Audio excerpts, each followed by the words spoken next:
स्वर्ग और नर्क के बीच का फर्क। एक बार एक बूढ़ी औरत को उसकी जिंदगी भर की अच्छाइयों के बदले फरिश्तों ने उसकी एक ख्वाहिश पूरी करने की मंजूरी दी।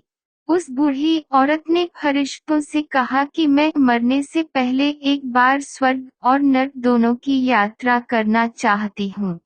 फरिश्तों ने उस औरत की ख्वाहिश पूरी करने का वचन दिया और उसे अगले ही क्षण एक बहुत बड़े भोजन कक्ष में ले जाया गया, जहां पर बहुत विशाल डाइनिंग टेबल थे। उन पर बहुत ज्यादा स्वादिष्ट दिखने वाले भोजन रखे हुए थे और बहुत अच्छे अच्छे ड्रिंक्स भी रखी हुई थी।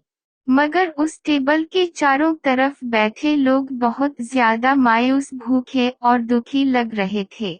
उस औरत ने देखा कि उन सभी लोगों के हाथों पर कोहनी तक लंबी लंबी चम्मच बंधी हुई है। वे लोग जब भी उस चम्मच से खाना उठाकर अपने मुंह तक ले जाने का प्रयास करते तो उनकी कोहनी मुड़ नहीं पाती और खाना उनके मुंह तक कभी पहुंच नहीं पाता। बूढ़ी औरत ने फरिश्तों से पूछा, क्या यह नर्क है? फरिश्तों ने कहा हाँ। औरत ने तुरंत कहा, मुझे यहाँ से दूर ले चलो, और अगले ही क्षण उस बूढ़ी औरत को एक भोजन कक्ष में लाया गया। उसी भोजन कक्ष में जहाँ पर बड़े बड़े डाइनिंग टेबल थे, बहुत स्वादिष्ट दिखने वाला भोजन और अच्छे अच्छे ड्रिंक्स टेबल पर सजाई गई थी।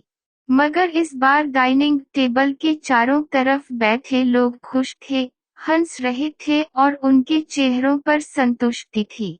बूढ़ी औरत ने फरिश्तों से कहा, यह तो वही भोजन कक्ष है, वही भोजन है, वही ड्रिंक्स है, मगर फर्क इतना है कि यहाँ के लोग खुश दिख रहे हैं। ऐसा क्यों है? ऐसा क्यों है? क्या इन लोगों के कोहनी से चम्मच नहीं बंधी है? फरिश्तों ने उस औरत से कहा, ध्यान से देखो, इन लोगों के हाथों से भी कोहनियों तक चम्मच बंधी हुई है। फर्क सिर्फ इतना है कि इन लोगों ने एक दूसरे को खाना खिलाना सीख लिया है। दोस्तों, इस छोटी कहानी की तरह ही हम चाहे तो हमारे जीवन में इसी पृथ्वी पर ही स्वर्ग या नरक दोनों का अनुभव कर सकते हैं।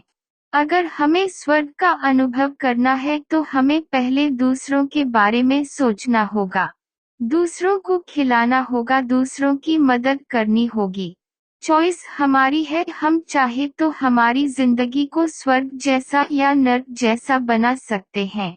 यदि आपको यह कहानी पसंद आए हो तो प्लीज अपना कमेंट जरूर दें और हमारे चैनल को सब्सक्राइब करें। ब्लॉग को देखने के लिए धन्यवाद।